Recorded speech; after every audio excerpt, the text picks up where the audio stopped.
近日，美国有线电视新闻网报道，据3名知情人士透露，美国情报部门官员透露，关于溯源调查仍然无实质性进展，但美国仍然打算如期发布报告。不过，报告没有太惊天动地的内容，一个科学溯源的工作竟然交给情报局，就能知道这份报告究竟是什么成分了。所以，溯源并不是他们的目的，而是要炮制病毒来自武汉病毒研究所的诱导性结论。他们又该在溯源问题上怎样编造谎言，向中国泼脏水？在报告出来前，美国媒体们已经开始造势了。CNN 前几天透露，所谓的美国情报机构已经获得大量武汉实验室数据，美国情报部门并没有获得真材实料的数据，最终肯定会炮制诱导性结论，列出能够支持实验室泄露的所谓疑点，再引用一些野鸡机构的报告当成据点，并集中炒作中国隐藏实验室数据、中国阻挠拒绝溯源调查等，营造一种中国在欲盖弥彰的氛围，把舆论往对中国再度展开溯源这个议题上引。这份报告一出，接着美国媒体、政府等齐上阵。首先，本就常年节奏带得飞起的美国媒体势必会加大力度炒作武汉实验室泄露论，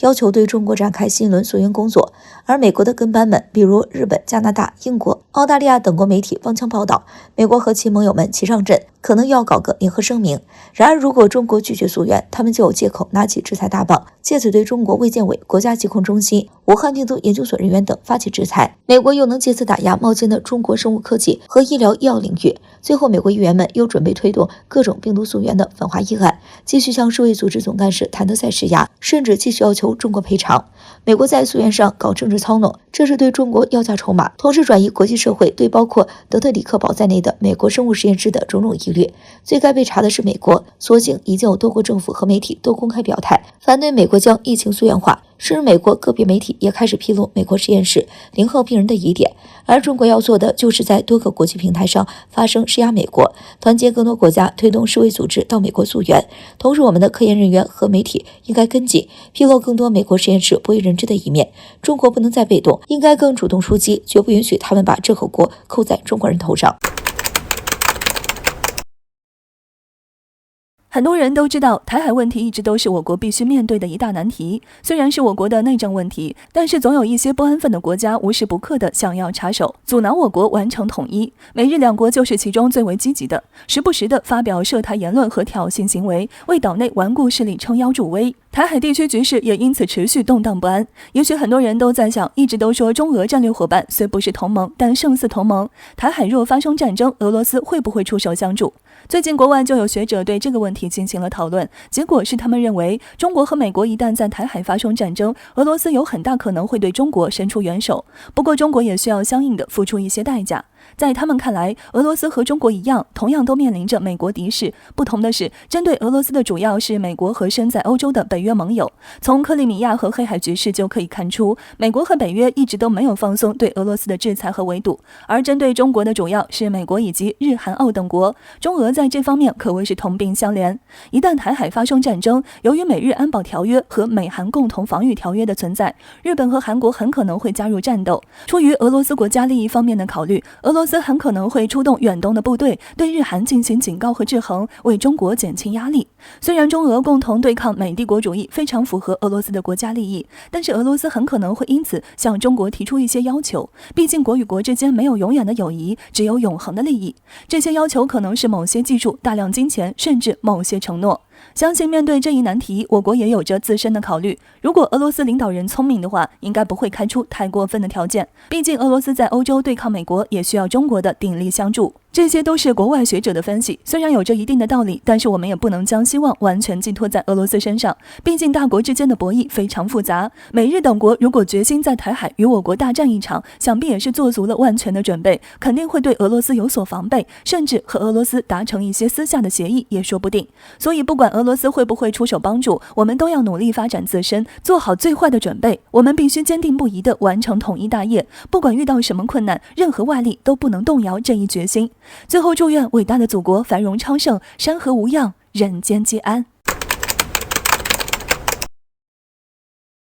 在美国当地时间8月17号，美国国家安全顾问沙利文基于西贡时刻重演带来的巨大舆论压力，对外宣称美国对盟友和伙伴的承诺是神圣不可侵犯的。但很显然，这样的套话并没有赢得太多的掌声，反而是互联网上对沙利文的冷嘲热讽不断。不过，唯独台当局却似乎得到了某种奖赏一般，开始也在社交媒体上发声呼应。很显然，似乎岛内颇为相信美国，认为美国真的会冒着与中国打一场全面战争的风险，硬保台海局势。在8月18号，我国官媒《环球时报》总编辑胡锡进在社交媒体上喊话，只要中国大陆的力量还在持续增长，对国防建设的准备足够充分和坚定，那么美国抛弃台湾就只是时间问题。有6大理由可以证明美国终将抛弃台湾。首先，第一个理由，美国到目前为止都没有一个正式法案明确写明要出兵死保台岛不失，而美国如果想要和中国开战，这一条是无法绕过的障碍。而如今中美经贸联系复杂，美军想要保台湾，第一仗就是要先在国会和各种财团的代言人打。第二个理由，中国与美国相同，都拥有完整的核工业体系，而中国近海防御建设充足。美国想要在南海、台海地区与中国打一场全面战争，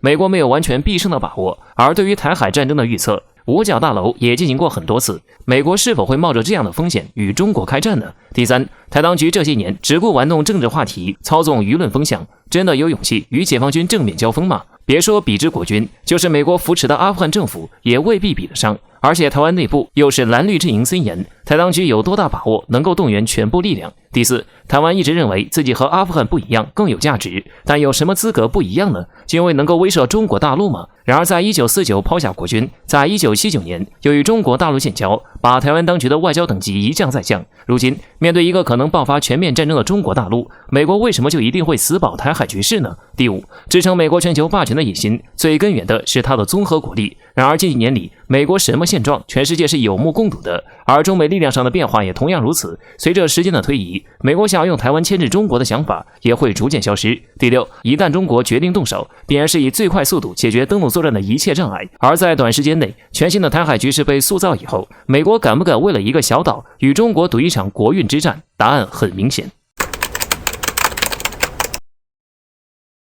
早在上个月就有印度学者指出，印度目前很难击败中国，只能利用我国极度依赖海运石油这一唯一弱点，对我国进行反制。当时很多人都嗤之以鼻，认为以印度目前的实力根本做不到这一点，都将其当个笑话来看。没想到印度这次并不是开玩笑，真的在朝着这一战略目标前进。近日有印度专家透露，印度正在印度洋建多处军事基地，未来将会利用这些军事基地来威胁对中国非常重要的石油海上生命线。据印度安全专家哈里库马表示，印度正在接近马六甲海峡的安达曼与尼古巴群岛，以及阿拉伯海的拉克沙群岛等地方建立对抗中国的海上堡垒，并且在安达曼与尼古巴群岛，印度已经建成了极具规模的军事基础设施，能够起装部分协同的飞机，提供印度海军大型舰艇的深水港也正在加紧建设中。在拉克沙群岛的大规模空军基地也在有条不紊的建设中。未来印度空军的作战半径将极大的提升，对附近海域的监视侦察能力也会得到极大的加强。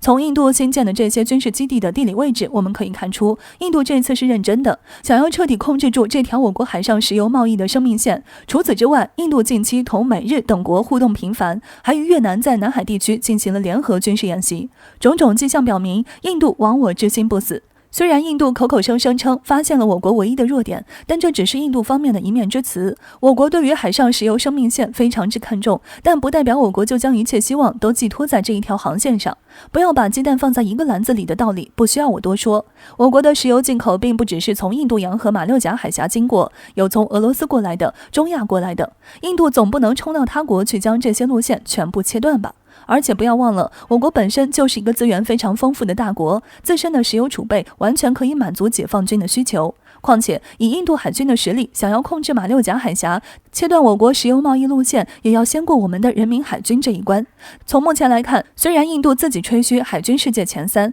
但从实际来看，他们和中国海军的实力差距还是相当大的。一个连国产航母都拼凑了10几年的国家，和一个海军战舰如下饺子般的国家，谁强谁弱，相信大家都心里有数。不知道印度哪里来的自信，或许在陆地曾完败给我国，心里一直不平衡，想从海上找回来场子。不过解放军是不会让他们如愿的。